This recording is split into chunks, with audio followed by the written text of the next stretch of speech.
नमस्कार. बघा, न्यूजपेपर कसा आपल्याला परीक्षेमध्ये एलिमिनेशनला कामी पडतो किंवा PYQ कसे बघायचे याचा थोडा अंदाज येईल तुम्हाला. बँक ऑफ इंडियाने दिला 935 कोटीचा लाभांश. 935 इम्पॉर्टंट नाही आहे, बँक ऑफ इंडिया पण इथे इम्पॉर्टंट नाही आहे. इम्पॉर्टंट काय, इथं लाभांश. ओके, ही कन्सेप्ट आहे. आता बेसिकली बघा, सरकारी बँकिंग क्षेत्रातील बँक ऑफ इंडिया म्हणजे याचा अर्थ लक्षात ठेवायचा, बँक ऑफ इंडिया ही गव्हर्नमेंटची बँक आहे. आता प्रश्न असा येतो, जेव्हा इथं शब्द आहे लाभांश, बरोबर, ज्याला आपण इंग्लिशमध्ये डिव्हिडंड म्हणतो.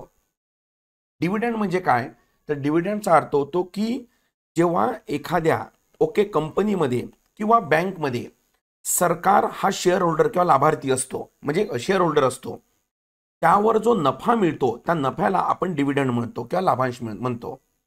म्हणजे सिंपल भाषेमध्ये काय, गव्हर्नमेंट ज्यामध्ये काय असेल, शेअर होल्डर म्हणजे भागीदारी असेल त्याची, त्याला आपण डिव्हिडंड म्हणतो. मेजर शेअर होल्डर बरं का.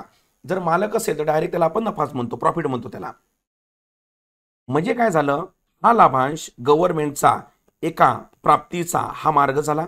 म्हणजे याद्वारे गव्हर्नमेंटला प्राप्ती होत आहे, म्हणजे आपण त्याला इन्कम म्हणू शकतो, बरोबर नाही का.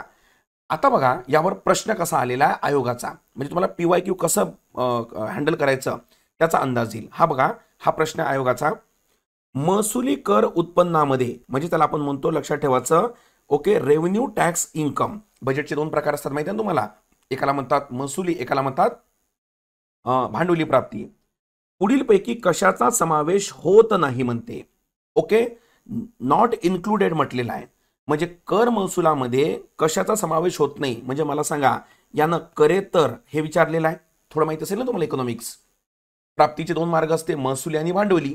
महसुलीचे दोन प्रकार असतात, एक कर आणि एक करेतर, टॅक्स आणि नॉन टॅक्स.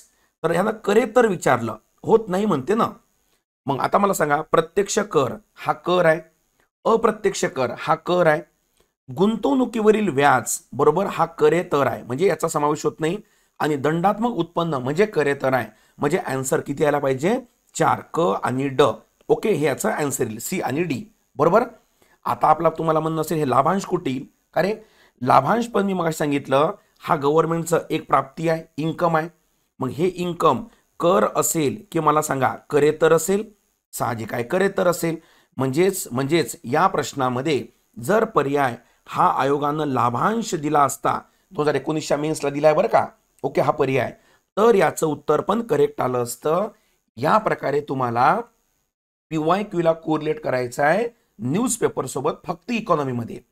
बाकी विषयामध्ये कोरिलेट करण्याची गरज पडत नाही तुम्हाला, बरोबर.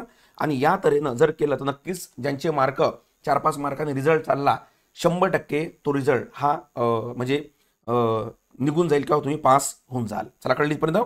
त्यामुळे कन्सेप्ट होती काय, लाभांश काही नाही, फक्त काय करा, एक साधी बघा रे बरोबर, हे मटाची न्यूज आहे, 1, 2, 3, 4 न्यूज इकॉनॉमिक्सच्या आहे, त्यातल्या काही न्यूज तर या कामाच्या नाही आहे. त्यामुळे रोज 1-2 न्यूज फक्त येतात. ते फक्त काय करत चला, बघत चला. नोटसाठी आपलं बाजूला जे टेलिग्राम दिलेलं आहे ते एक वेळा जॉईन करून घ्या. थँक्यू.